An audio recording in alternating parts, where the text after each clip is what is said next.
Welcome to Decades of Horror, the 1970s. I was kicked out of the church. I drank too much. I lusted. I was an adulterer. And other things. This is episode 180, recorded January 6, 2023. A boom! Gruesome Magazine.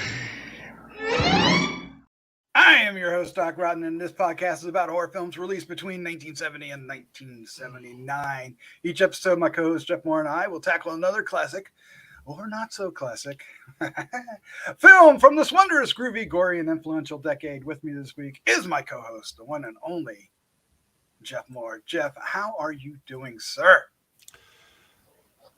I'm not sure why you let Chad read that line about my life story. Nice. Nicely done, sir. Good to be here. Well, what's the among other things? All right. Where's the cancel button? All right. Also joining this week is Bill Mulligan. He's a writer, director, special effects guru, and cat lover. How you doing, Bill Mulligan? I got a cat here. Meow, meow, meow, meow, meow, meow, meow. I love tuna. I love liver. Yeah. Yeah, I'm doing fine. We've been doing a lot of podcasts the last few days. So. Well, that's a good thing. Yeah. All 3 decades of horror in 2 days, Doc. Wow, that's we could just do them all the time. We should somebody should finance us to just do them every day. I barely had time to change my shirt. All right. Also joining us tonight is Chad on Comic Artist and co-host of Decades of Horror. You look a lot like Jeff. Oh my God, it's Jeff. Jeff, go away. There he is. Chad, how you doing? I am extremely insulted.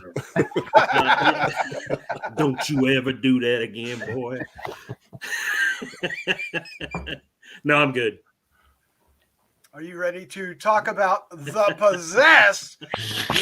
Okay, so we this is an interesting pick on my behalf for a lot of reasons, most of which are going to come back to haunt me.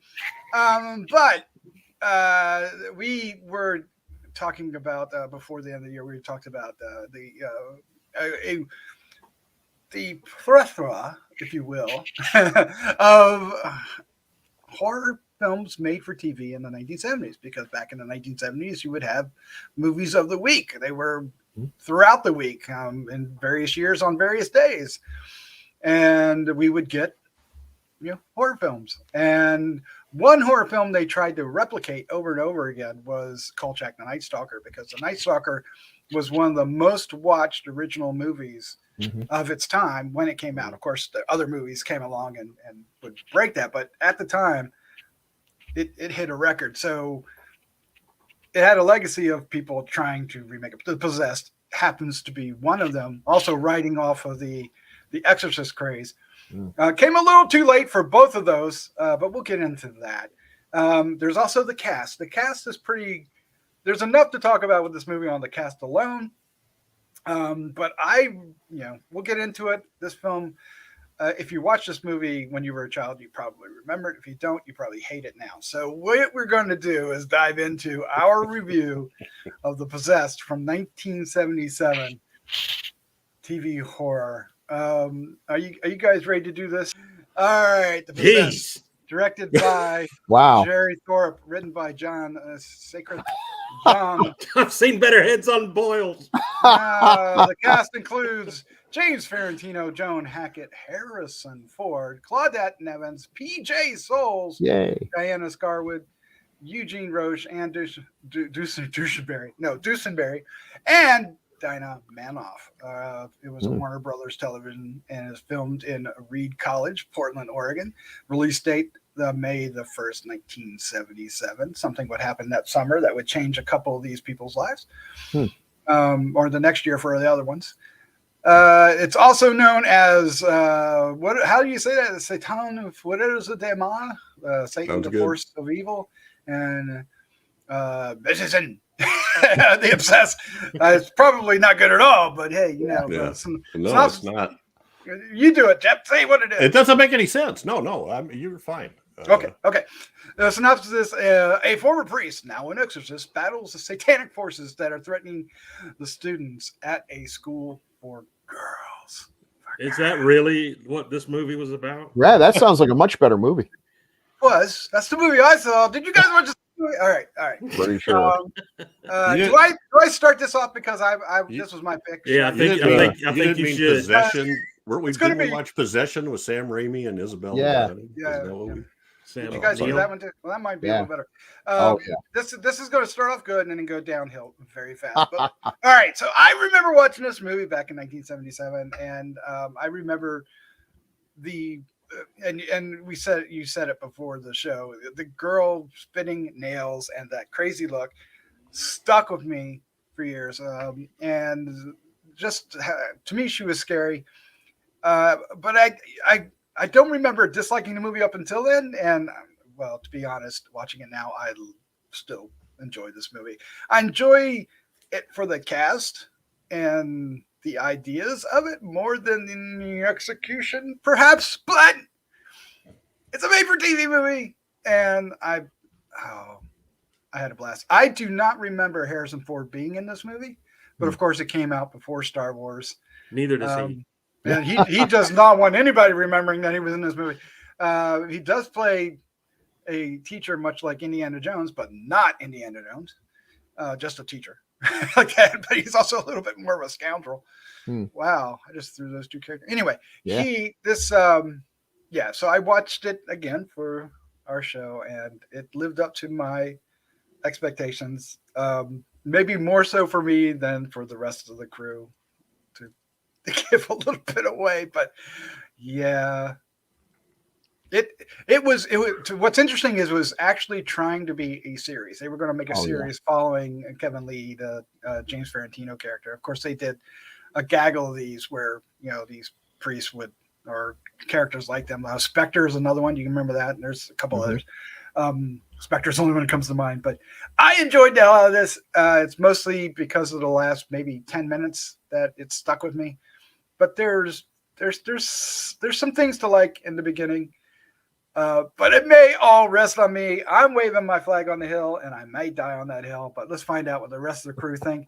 Let's start out with Bill Mulligan. Bill, sir, tear the new one. What did you think of Possessed in 1970? Wow. When did you first see it, though? Thanks to you last week. So I do think you were right that they were saying let's combine Kolchak the Night Stalker with the Exorcist, and if you do that, there is no way you get this movie. I mean, Kolchak worked because Kolchak was such a great character. He was a compelling character. He was a fun character. You love seeing him on the screen. He was actually more fun in a lot of ways than the monsters, which is why I think we love the show so much. And in this one, the lead guy, I can't believe that they thought they were going to get a series out of this because he does nothing. He's barely there. He barely reacts. You set him on fire and he doesn't react. He sweats a lot. Yeah. So I mean, the idea of a defrocked priest, a fallen priest who is now redeeming himself by fighting the forces of evil, that's a good idea. But that's as far as they took it. They just had the idea. They didn't do anything with it. And then the rest of the movie is we're following this girls' school. Not much happens. And then every 10 minutes or so, it's almost like the producers said, oh my God, we're losing them. Quick, set somebody on fire. And they get set on fire. And then they get put out, except for Harrison. And then we move on. There's no narrative tension. We don't feel like we're building to anything until we get near the end. And then once again, the producers woke up and said, oh my God, it's almost the end and we haven't done anything. Quick, let's have someone be possessed, because that is the name of the movie. And then we do get the one part that's worth watching. And I will say, Doc, if I were a kid watching this, I might have the same feelings you do, just remembering that pasty face little creepy looking woman spitting out nails, which is and lighter fluid, right? And and then a swimming pool gets lit on fire and all, and that's cool, but it is way too little, way too late. And then all of a sudden they're like, we better thank the priest. Oh, he's gone, and he only gave us the silver bullet, and I guess he's gone on to seek other adventures, which thankfully were never filmed. Ouch. I like TV horror movies, but not this one. Now but I do have a feeling. I got a terrible feeling that as we cover more and more of them, this is going to be. I'm going to be in your seat, saying, "Oh yeah, you're going to love this movie." I remember this scene and that scene and this scene, and then we're going to watch the movie, and literally those 12 seconds of scenes are going to be the only thing worth watching, and it's like that's all that's carried. But they stick with you. I mean, that's they potent, do, right? That's what you had in the 70s. You know, yeah. It wasn't about like MTV snap hadn't happened yet, so it was more building up to these moments. And there is something to be said. It's like one of our favorites, Trilogy of Terror. Let's be honest here. 2 of the 3 stories are lame, and then we get the Zuni fetish doll, and suddenly, whoa! So these movies, a lot of these TV movies, were kind of a slow burn. That not a whole lot happens until finally they hit you with the one thing, and it sticks with you, and it really does stick with you. I don't think you can make anything like that nowadays because our attention span is limited and we have so many choices. If a film doesn't grab you real fast, you just flick the channel to something else. But this was, how they were back then. We were captive audiences. We got 3 channels on a good day. So once you started watching it, you followed it through to the bitter end. Because it was too late to bounce to the other one unless they went up against one of those, Friday night. I think my feeling is this film is for nostalgia folk like yourself and for Harrison Ford completists. Yes, I agree. Or if you like PJ Souls, or if you're a fan of Grease and you want to know it. She's barely in it. Yep. All right, Chad Hunt, sir. How you doing? How are you? You look better. Okay. Bill liked it more than I did. Listen close. I know we wanted to start doing some TV horror, movies and stuff like that, but okay.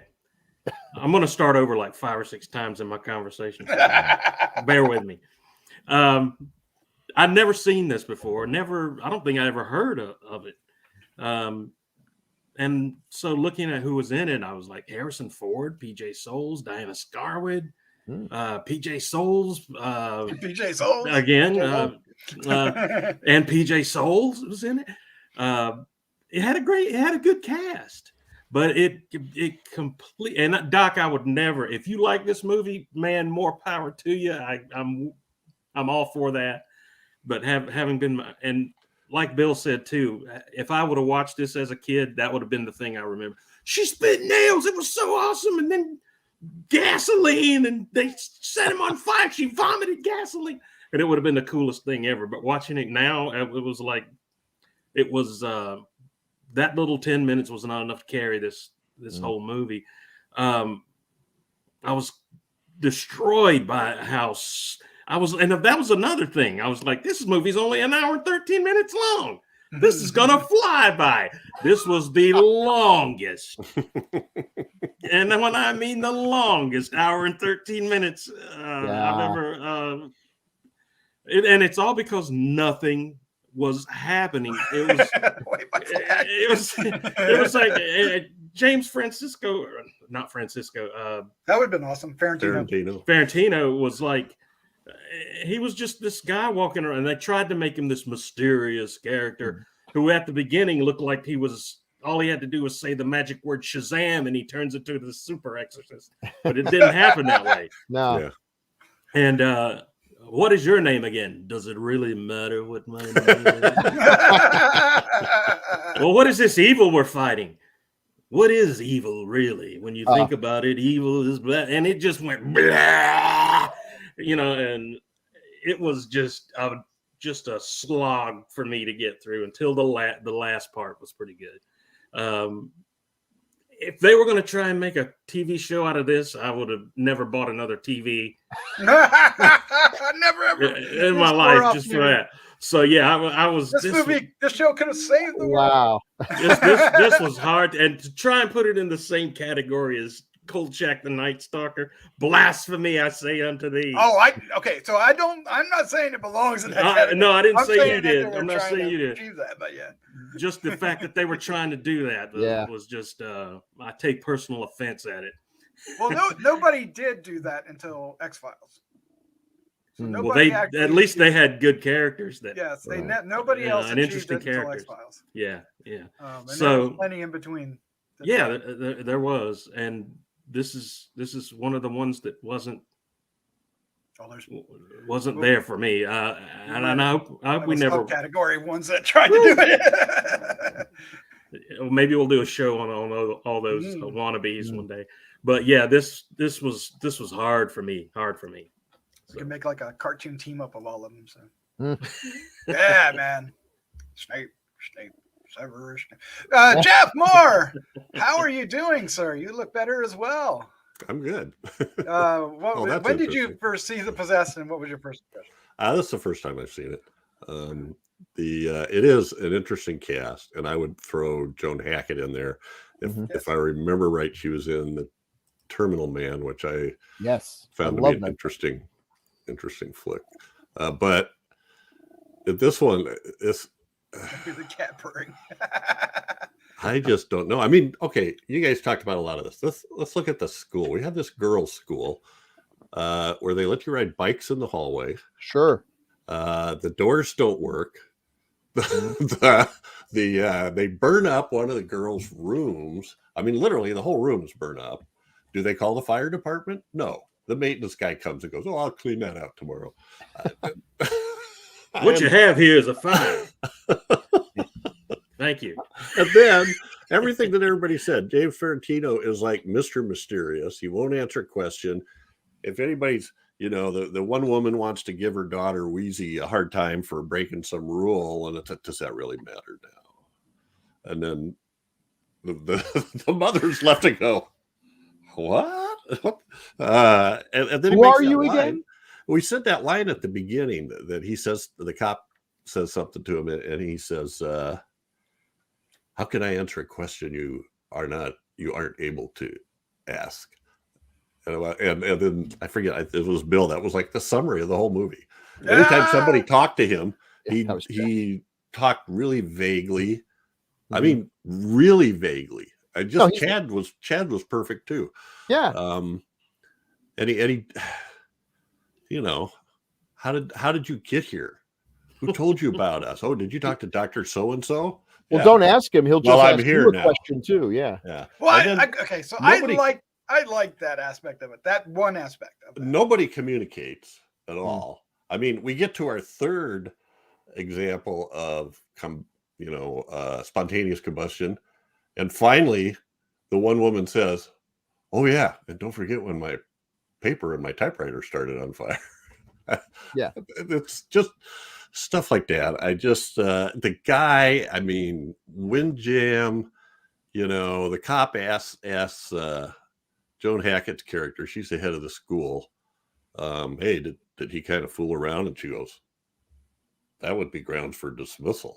Which really isn't answering his not a denial. Not at all. So anyway, I don't know. I kind of like the end part with Joan Hackett and all the weird moaning and screaming and stuff that she goes through. But they're just so weird. I mean, so her sister's a teacher. She acts weird. She's, kind of, they're all like in a haze. What the hell was Joan Hackett talking about when she said, "I taught myself how to do that"? And then she goes right back to crazy again. Anyway, so, all right, Doc. It was very interesting seeing Harrison Ford as a real sleazoid. Yes. Paul the Groper. Yep. Yeah. Paul the Groper.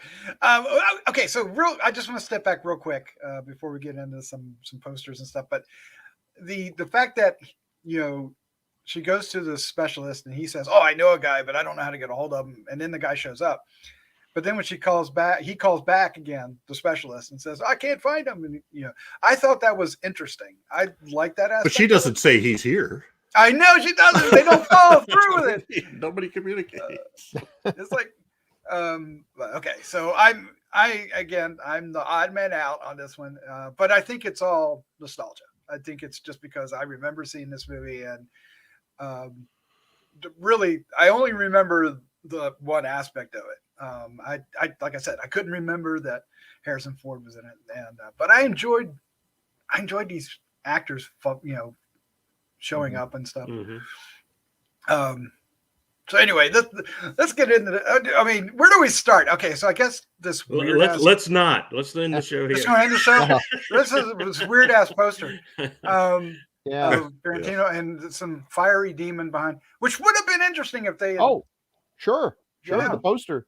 Listen. Here's the thing I don't understand. We're going to make a TV show loosely based on The Exorcist. Like, no, you're not. No, you can't do that. This is 1970s. You can only put the barest little teeniest bit of what The Exorcism was all about. Any scene in The Exorcism cannot be shown on TV. Any of the memorable parts. It's like saying we're going to make a TV series based on a Serbian film. No, you're not. You couldn't do that. That's insane. It's a bad idea, and you just can't pull it off. I don't think they ever mention. I mean, maybe once Did they even say exorcist? Or say possession. Or demon or devil. Well, for 9/10 of the movie, there is no possession, so why should they? Well, there's a mystery, right? The mystery is like, who is it, right? Because that's what they're trying to do anyway. The disembodied voice tells him your only hope for salvation is to seek out evil and fight that evil by whatever means possible. Who I thought was the mentor from the TV show Shazam. Yeah, Maybe. Might have been Back in the day. It isn't to be an exorcist. He isn't. Hey, I like this one too. I like the little talking demonic cross there. That's kind of cool. That would have been cool too, right? He kind of looks like Yeah. he looks like the flute from HR Puffin stuff. He does. Yeah. And Does that look like they're trying to make Harrison Ford look like his Han Solo role? Oh, yeah, absolutely they are. Yeah. Yeah, 100%. Well, that would be they would be stupid not to at that point. Mm-hmm. Obviously, this came out after, not in 70. Well, this is the Blu-ray or DVD. Is this a Blu-ray cover, or is it just a DVD cover? I'm trying to look at that corner. Oh, I'd love to see the Blu-ray and catch every nuance I missed. There's so the fire. Now even darker on Blu-ray. But you got to, depending. I want the commentary. But fire gags were a lot. Nobody knew what the hell was going on. A lot more interesting in the 70s before they became, abundant. Yeah, I'm trying to salvage this. I know you are, Doc, and God bless you. But you're doing God's work, sir. Man. All right, James Farentino, this guy, right? Yeah, man of mystery. Hey, I loved him in the bottom picture is from Dead and Buried. I thought that was a. Oh man, yes, yes. But yeah.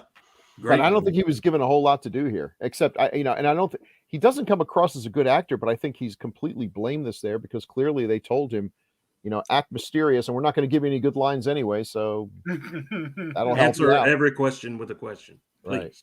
Well, I mean, they were trying to do something right, but yeah, it didn't work. But yeah, Dead and Buried is an '80s film that is shamefully overlooked. Shamefully overlooked. But that's also one where the needle in the eye thing, and that still gets me to this day. Now even more so. Which is a previous episode of Decades of Horror, the 1980s. Very good. But he didn't do a whole lot of genre stuff, did he? No, not really. No. But I knew who he was, though. I'm trying to, that's the interesting thing is like, always trying to remember, like, how do we know who these people are? But he was on a show called The Bold Ones, the lawyers, and he was apparently one of the stars. But I can tell you, I didn't watch that. Wasn't he married to Suzanne Plachette? Could have been. They divorced immediately after this movie. But he was in the Jesus of Nazareth miniseries the same year, which I remember that being a big deal. Okay, I made that up. He was never married to her. Okay. Well, that would have been awesome. Why did you say that? He was married to Elizabeth Ashley. Okay, that works. Oh, Michelle Lee. That's why I was thinking Suzanne Plachette. What was that? Knots Landing she was in? Mm-hmm. Okay. And of course, Harrison Ford. Look at this loser. Oh my gosh. The thing is that Hey, excuse me, buddy. Your shoulder's on fire. He's not exactly giving it at all, is he? It's kind of funny. It's like, how did you get? He teaches his kids by scaring them. Oh, he's a terrible teacher. Was he effective? I don't know. Yeah, Well, who was scared when he got caught on fire, huh? Who was scared then? Yeah. who was scared then? And then I would- another one of those doors didn't work, That's true. That's true. This person liked to burn things up and lock doors. That was a good shot, though, when they were looking in on him and they couldn't get in, and the reflection, you see the two arms burning, and that was a good shot. It had moments. I mean, it had moments. he acquits himself well here. You see that, we were talking yesterday about a different film. Every now and then you see these actors in their early roles, and you say to yourself, there's something there. They're, they stand out from the rest of the bit parts and everything. And he has a natural likability, which works for the character because he's, supposed to be, everyone seems to like him. Mm-hmm. Yeah. Too You just much. wait for the girls to close their eyes and say, Right. I was going to ask you guys if you saw that, but But actually, in this one, it said you're in the wrong movie. Yeah, you're normal. I'm looking at his credits, and this may be his biggest role before Star Wars. I mean, he's in bigger movies, in like The Conversation. Of course, he was in American Graffiti, but yeah, he's just in the car in American Graffiti, really, right? Yeah. And I don't recall him from The Conversation. I'll have to go back and watch that now. As I recall, it was a pretty small part. So this was a pretty big role, and then he jumps to Star Wars after this, and then then he's doing Force 10 from Navarone and Hanover Street and Apocalypse Now and Frisco Kid, and off we go. Right? Once Star Wars hit, he pretty much had his ticket. He could do whatever he wanted.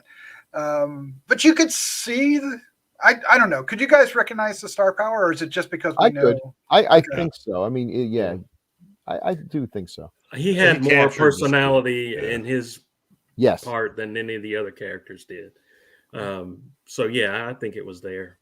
Yeah, and there was chemistry with the the few characters he got to interact with, outside of the fake spider thing. Yeah, that was weird. As a science teacher, I protest how those poor animals were kept in those tiny cages. Like they would ever allow me to have a monkey. And if they did that, I'd put him in a bird cage. I mean, oh well. Welcome, yeah. Well, it does save Lane's life when her robe starts on fire. Yeah, sure. Yeah, he did that. Sacrifice his jacket. Hey, he's a real gent. He was smart enough not to use his hands like the other ones did, and had to wear the gloves for the rest of the movie. The Mickey Mouse gloves. All right, so let's talk about. Walk around like this all the time. I know, the whole movie. It was so weird. All right, okay. This. Yeah, she's freaky looking. Yeah, I mean, for a TV movie, it is very effective. I thought, but it's really weird because there is hints, but it's nothing to this extreme, right? To what it ends up becoming. We don't get any real indication that that's what she's going to do. But and did I sleep through it, or was there any clue as to why this is happening to her there? I didn't pick up on any of that. It just happened. No, he said, if you have to ask this, then you will never know. If you have to ask, maybe you shouldn't be here. Yeah. No, but it did happen. I don't. Instead of asking the questions, maybe you should be questioning the answers. Well, they did give the answer like 3 times during the show, and it was always, you got to remember, there is no reason. Right. Again, Bill. We talked about this the other night. The Sphinx from yeah. I kept thinking there must be something between these two sisters when they were young. Something. Like there was some kind of resentment going on. Where was this coming from? When you're left to make up all that stuff on your own, that speaks to the quality of the writing. Yeah. I mean, they could have made it this. So this priest is, this agent of God or whatever, fighting evil. Maybe evil is creating challenges for him to take him out, to try to bring him to the side. There are things you could have done with this premise. And it apparently never occurred to the screenwriters. Yeah. We'll do it during the show. Yeah, that's it. You say that as a joke, but I almost wonder, like, no, let's not put all of our pearls before swine right now. Let's hold back, and then when we get the show, oh man, we're going to do this and this, and it's like, dude, You never do that. Don't hold back for what's going to happen. Throw everything you got, and if it hits, then you can come up with something else. But well, I wonder if that's why the runtime is so short. That this could have been a pilot, and then they just went and shot a few additional extra scenes to. Chad, I like the way you think. That actually makes sense. Yeah, it's probably it was like a 90-minute. Yeah, it might have been like. It might have been part of like a double feature. They would do that from time to time where they put two 90-minute shows back to back. A TV movie is usually around 90 minutes to allow room for commercials and. Yep. Before we go too far, I want to say something about Joan Hackett. She died pretty young. She did in 83 at the age of 49. But she was in some interesting stuff. She was also in the another Dan Curtis one, Dead of Night, that was the one following Trilogy of Terror, and she was in the Bobby segment. Yes, again, another TV movie with two lame segments, and then the third one just like kept me awake all night. Yeah, we'll put that on the list too. We'll put that on the list. Yeah. Well, let's go down the rest of the cast and crews. Let's start off with the director, Jerry Thorpe, who was basically television. Everything was television. And this, of course, was a TV movie. But he, like many directors, he did all the shows. He did, Kung Fu, Harry O, Hawaii Five-O. There was a TV series called Please Don't Eat the Daisies. Yeah. Yes, there was. All the way back to Wellington Playhouse back in the late 50s and 60s. Desi Lou, he did some of the Lucy Desi Comedy Hour back in the 50s. Oh, wow. Apparently there was a show called December Bride back in the 50s too. Oh, yeah.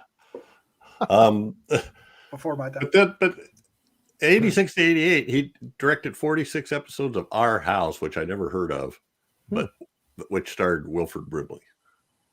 Wow. As the grandfather, I assume. There's like a family clustered around him. But anyway. A bunch of episodes of Falcon Crest. Yeah. The Lazarus Syndrome. Well, I'm looking under producer here. Yeah, I got to look under director. Yeah, director. Yeah, but he directed one episode of Lazarus Syndrome. But he did something called Heaven Only Knows. Is that a movie? Heaven Only Knows. No, it's not rated. It must be a TV movie. With Ray Bolger, Kent McCord. Wow. If I only had a brain. Exactly. But not a whole lot of, genre stuff. And I will say that it kind of shows. Right. I don't think he really handles the suspense of it very well. And I would imagine the fire gags are all second unit directors. I would imagine. I wonder who the second unit director is. The writer is pretty much in the same boat. His name is John Sacret, Sacret, Young. He writes a lot of TV, right? Yeah, if I wrote China this, Beach, China Beach too. China Beach was he created China Beach. Okay. Which I did watch that show. I actually like. I watched a couple episodes of that. Yeah. It was good. But he wrote Police Story and stuff like that. But this was his fourth. 4 episodes of The West Wing. Yeah, but this was his fourth effort. He had done. Police Story was his biggest thing before this. So I don't think he handled the. I think we all agree he didn't handle the content as well as he could. But China Beach was an accomplishment. That was a huge deal. Yes, it was. Yeah. Creator. So we got Claudette Nevins. Who wants to say something about her? Well, other than she's somebody that you recognize. Yeah, I think. I mean, at least it's somebody I recognize. And I'm trying to figure out what the movie is they're showing in the trailer. It looks like The Mask. Well, okay, there you go. She was in the Here's the fun part. She played Nova in the Return of the Planet of the Apes TV show. Oh, really? Yes. Oh, okay. But she again Yeah, she did The Mask in 1961. Right. She was in a TV show called Headmaster in 1970. Not sure I know much about that. Police Story, of course, Highway, all the usual things. Looks like she was in a Husband, Wives, and Lovers. She was one of the cast members there. It's 1978. And she's been working steady. Yeah, all kinds of stuff, but not a lot of genre stuff. And I don't think we're going to find many of the. Well, there's some notable ones in here. Yeah, when we get to PJ Souls, but sure. And we go ahead. Electra Woman and Dinah Girl. No, is she? Which one was she? Well, I don't think she was either one of. No, she couldn't. Yeah, no, what year was that? Before this, like early. I'm assuming she had to be somebody's mother. It did one of those things where you look at it. Here it is, Empress of Evil. Oh, there she goes. She was one of the bad guys. One of the bad guys. What do we want to say about Diana Scarwid? I loved Mommy Dearest. It's a terrible movie, but it is so campy and so much fun. It's kind of a horror movie. She plays Christina Crawford. Yeah, she did. And I just can't forget the image of the Joan Crawford monster dragging her, choking her, and everything because she used wire coat hangers. No more wire coating. That's a fun little movie. Just utter trash, but it was fun. Do you remember when in 1980 when they started making all the Jim Jones movies? Oh yeah, yeah. Right. She was in the TV version of it, the Guyana tragedy, a story of Jim Jones. But there was the. Was that the one with Powers Booth? No, that was the one that was. I'm pretty sure. No, that was the one with Powers Booth. Yes, you're right. Yeah, that was a very Ned good. Betty, Irene Cara, Veronica Cartwright. Yep. Wow. She was in Strange Invaders. Okay. You remember that? Mm-hmm. Oh yeah. Psycho 3. So lots of stuff. A little bit more genre stuff than the rest. Before this, she was, like most actresses and actors, she was a policewoman, Starsky Nuts, Kojak. All did that, right? Paying your dues. Well, now you're all over the place now with all the streaming stuff, right? Right. All right. Well, PJ Souls. What can we say about PJ Souls that we haven't? Mm-hmm. I didn't realize she was in this until she showed up, actually, because I didn't look at the cast, and I was like, oh! I started picking out the people that were showing up for just a brief second. Sinfully underutilized. Yes. Oh, yes. absolutely. If you've got PJ Souls, you use PJ Souls. Well, no, this was before Halloween, so you didn't know, right? But she's another one. She just has she is one of the best smiles in Hollywood. She's just got an infectious Girl Next Door, right, quality to her. Even when she's playing evil, like in Carrie, mm-hmm. You can't help but like her. I mean, yeah, she was that, and from Carrie they should have used her more alone, right? But she was in the another TV movie before this, The Boy in the Plastic Bubble. Yeah, John Travolta. Yeah. And of course, from then on, we don't have to say much more. Are anybody here a fan of Dina Manoff? Well, I'll tell you, I recognize the name, and that's, but I did not recognize her. So I'm thinking I must know her as an older incarnation. I'm looking at. She's in one of the Chucky movies. She is in one of the Chucky movies, but she's in Grease. Come on. You guys don't know she's Marty. What part playing Grease? She's Marty. The one that likes the one that likes the guy that hosts the show. She's her. Oh yeah, she was great looking, man. And she was in one episode of Welcome Back, Carter. This is 170 episodes of Empty Nest, another show that somehow or another.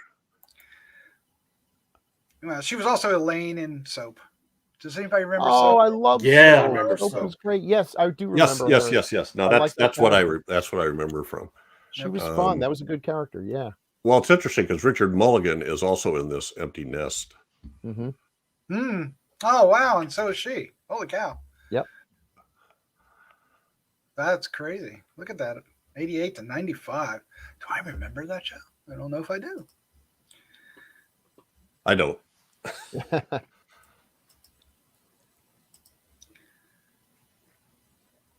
Yeah. So the last one we might want to talk about is Carol Jones. In here, I'm just looking to see if she had any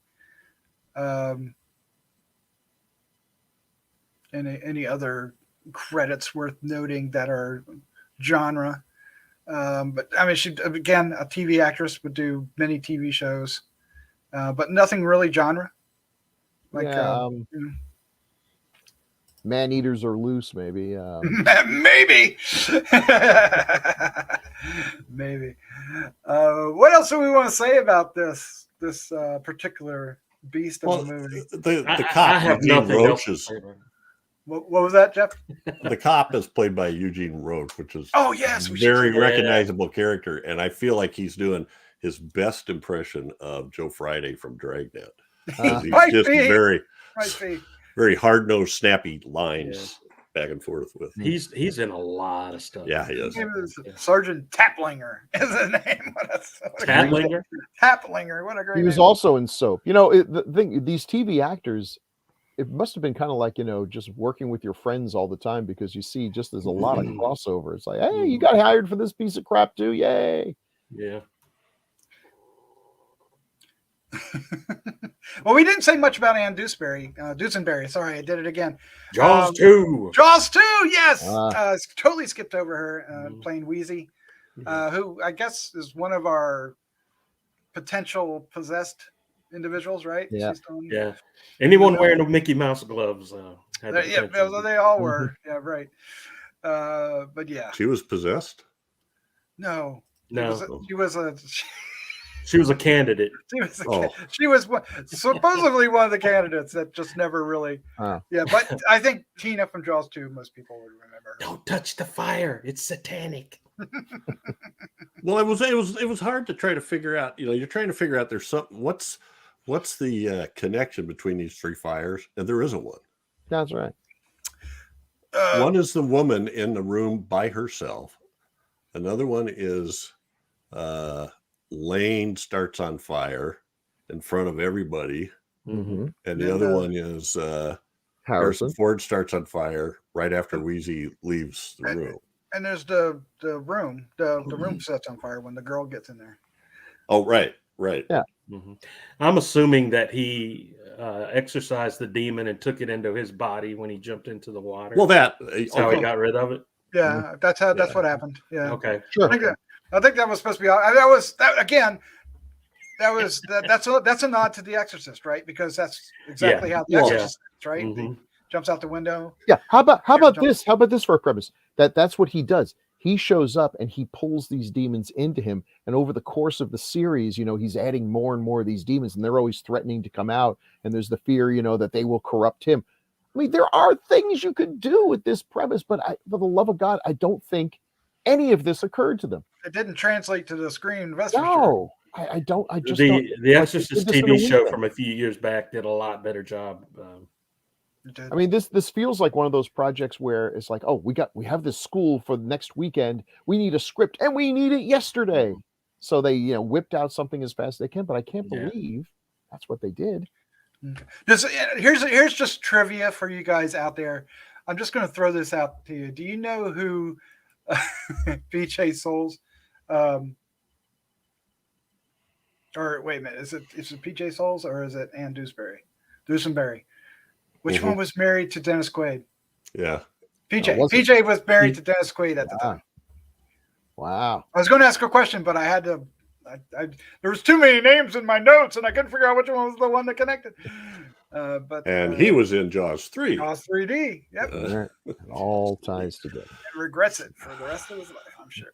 Yeah, but at least I bet the two of them is like, yeah, well, I wasn't in The Possessed. And then they walk away with their head. She's divorced after that. Oh my God! All right, well there you go. That's our review for The Possessed. Let us know what you think of it. Let us know what next TV movie we should do. I can't believe we didn't go over time on this one. we're lucky to make 45 minutes. It looks like. But we'll do more. We'll do more. As a matter of fact, I liked your idea, Chad. Kind of go into them and do like some kind of retrospective about them, maybe as a special episode. Just maybe not that precise as the ones that were, but a lot of them were pilots. A lot of the TV movies that was their purpose, was to make a TV show out of them. And I don't know, did they work most of the time? I'm trying to remember. I remember I remember reading TV Guide, and sometimes they'd have this, here's the movie of the week, a pilot for a TV show that has not been picked up. And it's like, why would you even put that in the description? It kind of sounds like a loser. Well, now they can shop them all over the place. I mean, Night Gallery did it. Night Gallery did it. So, but of course they had Steven Spielberg directing one of them. Yeah, they had some good stuff. I'm sure there were others. Well, there's a little bit of a track record there too with Rod Serling, and that helped. That helped. It's like Gene Roddenberry. Gene Roddenberry made a bunch of pilots, TV movies that were complete in and of themselves, but very clearly by the ending, it's like, and off we go to other adventures. Yeah. What was the one? Earth or something? Earth 2. Earth 2. That's terrible. Right. Yeah. There's when we do classic here, there's always a bunch of stuff in the 50s and 60s where people are in a series that only lasted like 12 or 13 episodes, or a year, maybe 2 years, and there wasn't that much content then, so you'd think a good show could have lasted a little longer. But anyway, shows did last a long time then. Some did. Some did. Some lasted. Gunsmoke. Yeah. All right. Let's. We have some feedback, Jeff. We do have some feedback. Let's jump into feedback. We have some one-liners and a provocative question. Okay, so these are first few are on Count Dracula, episode 179. That was our Just Franco indulgence with Christopher Lee. That was interesting. Evil Genius says, peeks out from behind a bush. Very interesting. Yep. For the handful of people who will get the reference. Yep. Yeah. Somehow I got the reference. I don't remember why we did, but we did a little offshoot on Laughing during that episode. Yeah. I can't remember. Yeah, we talked about Goldie Hawn and talked about But he did, and then Bruce Buzzy would beat the shit out of him. Right. With a purse. Yes. But he was a different character, but he played the little pervert on the truck. Yeah, he did. Yes. Yeah. Think about that though. Could you have a guy character was dressed in a German overcoat with a helmet, and he was smoking a cigarette in a Europe, very, None of that stuff would play today. Well, of course, 1970s, early or late 60s, we'd get, Hogan's Heroes. It was you could get away with a lot more than. All right, keep going, sir. And then from Mikey Z, first Franco forum. It can only get better in the 70s. That is, if you skip over Andy Mulligan efforts. Ooh, that's a with a puking emoji there. So, Mike, I get your opinion. This is the guy that wants us to do Frankenstein Island, and he's talking smack about Andy Mulligan, and he's right to do so. Mulligan is terrible. Mike, we love you, buddy. Missed you. And then we have a question from Frank Companion. How do you guys feel about the casting in the new Renfield movie? I like it. The trailer just came out. Yes. Yeah, it looks good. Yeah. It looks very good. I've been dying to see what Dracula would look like in this movie, played by Nicolas Cage. Mm-hmm. And it did not disappoint. Yeah. No. Was such a blast. You want somebody to play over the top. Who you gonna call? Who are you gonna call? And they made the right call. It's got very much a What We Do in the Shadows vibe about it, and I'm fine with that. Because I love What We Do in the Shadows, so I'm okay if you're going to work with something in terms of horror comedy. I think that's a good way to go. Well, Awkwafina is listed in this too, and I've liked her in other stuff, but I'm not exactly sure how the character plays out. Because it's not the traditional. Yeah, she's a police officer that I think ends up having a relationship with Renfield Mhm. of some sort. And Renfield, what's interesting is Renfield, played by Nicholas Hoult. When he eats the spiders and the bugs, he gains powers. He's like a superhero. Yes, he is like a little too much, but that's just how he can defend. Oh, that's fun though. Yeah. I hope there's crunching. Oh yeah. Got to be crunching. I'm looking forward to it. Now, here's the thing: the Evil Dead Rise trailer came out. Well, now that thing is amazing. Yeah. Now I'm sorry to do movie name dropping here, but went to Megan last night as we're recording this, and they played both trailers in front of it. And even though it was a Thursday night screening, which they do around here, there was a pretty large crowd watching Megan. I was surprised. And I would have expected the Evil Dead Rise trailer to get the better reaction, but Renfield did. People reacted to Renfield far much stronger than they did Evil Dead Rise. Now they played the Green Band trailer. Most people here probably saw the Red Band one, which is a lot more violent, but the green one for Evil Dead Rise or for Evil Dead Rise, the Green Band trailer is a little bit more reserved, but has a lot more to show. But anyway, regardless, I think Renfield might actually do much better than I expected because I'm judging this from the reaction of the crowd. Sure, that's interesting. That's very interesting. I saw a post today from Evil Genius, said he was sitting in the theater waiting to see Megan, and then he replied afterwards, "It was awesome." It's good. So it's good way to start out the year. Good, excellent. All right, then we have one last one, episode 178, Creature from Black Lake, from Mikey Z. This isn't the Legend of Boggy Creek.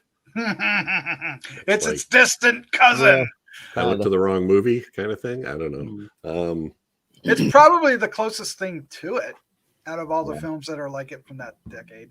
It doesn't have Travis Crabtree, so can't have everything. But I guess wasn't it like 5 years earlier? Legend of Bobby Creek. Bobby Creek's next door. Bobby Creek. Bobby Creek. It's an old country song. He opened for Chris Christopherson one year. Yeah, Bobby Creek. I see a me and Bobby Creek group named Legends of Bobby Creek. But anyway, that movie stuck with me, The Legend of Boggy Creek, just because of the age I was watching. I had to be. See, and I remember when we did that, and I hadn't seen it. I did not see it when it came out. Yeah, it's worthless if you didn't see it. I didn't see it till now, and it's kind of like, it's what's so the slow? Big deal? But that arm coming through the arm, right? It's a good jump. Yeah. It was. I mean, everybody was talking about it. Yeah, but we talked about it. Go back and watch that because we did all this then. All right, we don't need to do it again. Now. We keep bringing up movies that are better than this one. Which that's all of them. Hey, Fury of the Wolfman, that was great. Awesome. And don't movie. forget Creature from Black Lake with Dub Taylor, Jack Elam. That's right. Yes. All right, great feedback. Thank you. There is one other thing that I did like about this movie is it had no taglines. Oh, we skipped that. I was going to do that. Oh well, that's fine. Whoops. I was going to do the intro and then just go. And that's been Taglines with Chad. Well, we got a good one, I think, lined up for next episode. Jeff, this is your choice. What was it? The Brotherhood of Satan from 1971, which was made by the same company that did A Boy and His Dog. And there's another horror movie they did. I forget the name of it, but it's L.Q. Jones and Alvy Moore were principals in the company, and they're both in the movie, along with Strother Martin. Yeah. It's got one of the most memorable lines in all of film. He's another one of those guys that it's just worth watching. Strother Martin. Yeah. You know. And Butch Cassidy and Sundance Kid, when he goes, "Move? What the hell you mean move?" You know. Anyway. One thing about Brotherhood of Satan is Santos picked it as one of his favorite films of the decade. Really? Went through each year. Well, that's cool. Yeah, I'm glad we're getting to do it. So I've been wanting to have this on the show for some time, and it's been elusive, but Where's it playing? Streaming? Actually, let me look here quick because I know I put it in the.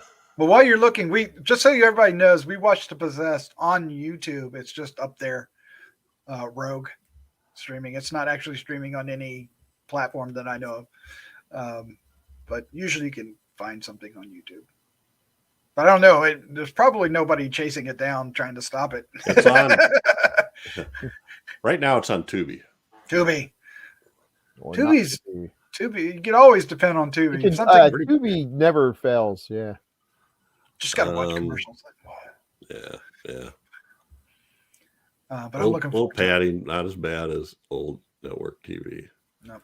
But there's a really nice Blu-ray from, I want to say, it's one of those companies that I'm going to feel stupid for not remembering which one. Arrow or Severn or what's it? Vinegar Syndrome or Synapse, one of those. Just check them all. You've got them in your favorites. Go check them out. All right, guys, that's it. We're doing it under the wire here. Doing a little shorter one, but thank you guys for joining to watch this movie and review it and putting up with my pick. I guess we all have to pick a bomb eventually. Oh, right? yeah. Me more than once. I think I've probably picked a few. If you're a fan of 70s TV horror movies, this is a must-watch. Okay, so some of the reviews out there, not to belabor the point, but there are people that actually like this, like Steve Barton from Dread Central liked it, and Paul Mavis from DVD Talk gave it 4 out of 5. Extremely effective, made-for-TV supernatural horror. Oh, really? Yep. That's the liquor talking. It might be. Yeah. And Well, it was BYOB night.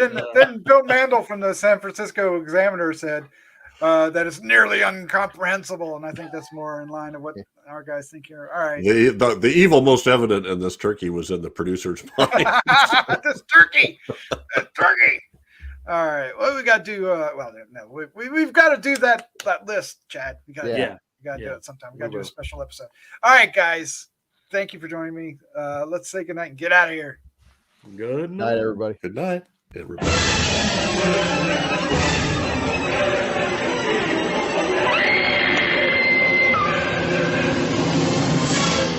Gruesome Magazine.